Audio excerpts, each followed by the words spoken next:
आज नका सकाळी उशिरा उठल्या, मग मला वाटलं आज का तर छान खाऊन ऑफिसला ड्युटीला जावं आहे.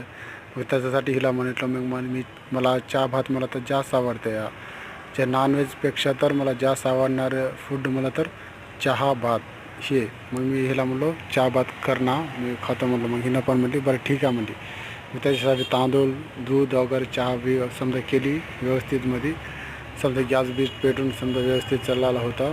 मग हिनं कसं करते चहा करताना आहे की नाही 2-3 बारा नाही तर 4-5 बारा उकळी येऊ जेकून थांबी ती म्हटलं. का की ते जास्त जास्त वाढलं चहा शिजलं ना मग ते छान चवदार लागतं म्हणून हिनं चांगलं छान असं उकळी येऊ जेकून 2-3 बारा ठेवत राहते या. त्याच्यानंतर समजा चहा वगैरे झालं, बिस्किट पण होते साथी. मग त्यासाठी छोट्या वाटीमध्ये काय की भात घेतलो. मग त्याच्यानंतर काय की टोस्ट वगैरे असं सारे हे आपलं काय बिस्किट वगैरे टाकलो. मग त्याच्यावर त्याला छान असं तुकडे केलो. चहा पण गोल्डन कलरमध्ये झालं होतं मस्त गोल्डन चहासारखं. मग त्याच्यावर मस्त भरून समजे भोवताल टाक घेतलं. मग त्याच्यानंतर छान चमचा घेऊन छान मिसळलो. मग नंतर खाल्लं, एवढं सुपर लागलं ना.